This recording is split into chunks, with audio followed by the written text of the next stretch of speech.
ወደ ኪችናችን ተመልሰናል። ጾም ተፈቷል። ቆንጆ ምግቦችን እየሰራን አብረን እንበላለን። ውሃም ተጠቀሙ። ወተትም ለብ ያለ ቢሆን ተመራጭ ነው። አንድ ኩባያ ወተት የምንጠቀመው እርሾ ተከፍቶ ያልተተወ አየር ያልገባበት ያልነፈሰ መሆን አለበት። 2 ቴብል ስፑን እርሾ፣ 1 ቴብል ስፑን ማለት እዚህ 15 ሚሊ 1 ኪሎ የሚሆን ዱቄት ስታቦኩ 2 ቴብል ስፑን ማድረግ አለባችሁ። 4 ሾርባ ማንኪያ 5 ሾርባ ማንኪያ እናንተ እንደምትወዱት መጨመር መቀነስ ትችላላችሁ። ስኳር ማማት አለበት። እርሾም ይሰራል አይሰራም የሚለውን እንድናውቅ ለአንድ ለ10 ደቂቃ እንተዋዋለን። እንቁላል ወይስ ተሰሩ ያበሻ እንቁላል መጠቀም የለባችሁም። የፈረንጅ ነው መሆን ያለበት። ግማሽ ኩባያ ወይም 1/2ኛ እርጎ፣ 1/3ኛ ወይም 5 ቴብል ስፑን የሚሆን ዘይት እንቁላሉ ሽታ እንዲጠፋ አቼቶ እናደርጋለን። ሁሉንም በደንብ ማደባለቅ እስከሚዋሃድ ድረስ። 1 ኩባያ 250 ሚሊ ነው። የትኛውንም ጣፋጭ ኬክ ስትሰሩ ግዴታ ፍርኖ ዱቄቱ መነፋት አለበት። ቆሻሻ እርጥበት ስለሚኖረው 1 ቴብል ስፑን የሚሆን ቤኪንግ ፓውደር፣ 1 ቴብል ስፑን የሚሆን ጨው መርሳት የለብንም። ደንብ አድርገን ዱቄቱን እንነፋዋለን። በእጃችን ቀጥታ እንገባ። መጀመሪያ በስፓቶላ ሊጡን እናያይዘዋለን። ሁሉም ዱቄት ስለሚለያይ ያያችሁ መጨመር ቀጠን ብሎ ከታየን ነው ዱቄት መጨመር። በደንብ ሊጡ ሲያያዝ የገበታ ቂቤ፣ የአትክልት ቂቤ፣ ዘይት ከሶስት አንዱ የፈለጋችሁት መሆን ይችላል። ለስላሳና ያማረ እንዲሆን 1 ሾርባ ማንኪያ የሚሆን የአትክልት ቂቤ በእጃችን በደንብ አድርገን እናቦካዋለን። እንደዚህ ያገላበጥን ማሸት። እጃችሁ ላይ ሊጥ ካልያዘ ውፍረቱ ትክክል ነው። መጨረሻ ላይ እንደዚህ ቂቤ ዙሪያውን ንፋስ እንዳይገባው በላስቲክ መሸፈን። በኋላ ሙቀት እንዲያገኘው ጫለብሰዋለን።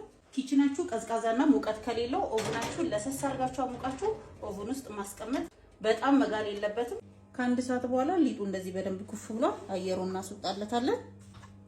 ሁሉ በኩል ሊጡን 2 ቦታ እንቆርጠዋለን። በክቡ ከዳመጥን በኋላ ክሩዋሳን ለመስራት መቁረጥ።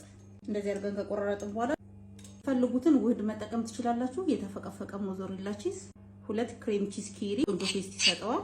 በመጠኑ ሳናበዛ ሳብ አድርገን ሊጡን ሳብ እያደረግን መጠቅለል። ሲጣበቅ እንደዚህ ያዝ ማድረግ። ስትሮበሪ ጃም 9 ቦታ ሊጦቹን እኩል አድርገን ከከፋፈልን በኋላ እንዳምጠዋለን። ሲናሞን ሮል የምንጠቀመውን ውህድ ወደ ጫፍ ሳናወጣ መጠቅለል። ግማሽ ድረስ ሸርከት በቀጫጭ እስከመጨረሻው ድረስ ሊጡን እንደዚህ አንከባሎ መጨረስ። እንደዚህ አይነት ለየት ያለ ዲዛይን መስራት ትችላላችሁ። ከፈለጋችሁ እንደዚህ መቅጠም፣ ካልፈለጋችሁ እንደዚህ መዘርጋትም ይቻላል። መቅጠም ነው። ከዛ በእጃችሁ ማያያዝ። ኦሊቭ ኦይል ከዛ ተርጋ ከደረደርነው በኋላ ለ20 ደቂቃ ረፍት ማድረግ አለበት። ከላይ የምንቀባው 1 እንቁላል ሽታ እንዳይኖረው ትንሽ አቼቶ። እንቁላል ማትወዱ ከሆነ ወተት በኔስካፌ ቀላቅላችሁ መቀባት ይቻላል። ለዲኮር ከላይ የነጭ ሰሊጥ፣ ጥቁር አዝሙድ። እንደኔ ሚኒ ኦቭን የምትጠቀሙ ከሆነ በሴራሚክ የሻይ መጠጫ የፈላ ውሃ ኦቭናችሁ ውስጥ ማስቀመጥ።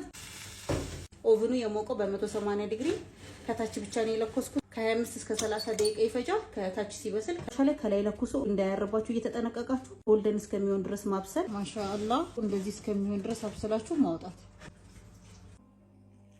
ማሻአላህ ለስላሴው ኒውት ቢስሚላህ እንደማሳት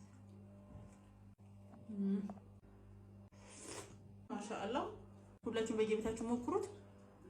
ከቡና ስትሉ እንግዳ ቢመጣባችሁ ፕሮግራም ቢኖራችሁ ለልጆች ምሳቃ ፈልጉትን ፍሌቨር እየጨመራችሁበት እኔ ባሳያችሁ መሰረት ሰርታችሁ ሞክራችሁ ሜንሽን አድርጉልኝ።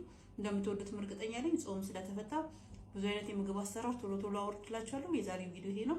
ወዳችኋለሁ። ላይክ፣ ፎሎ፣ ሼር እንዳይረሳ። እኔም ልብላ።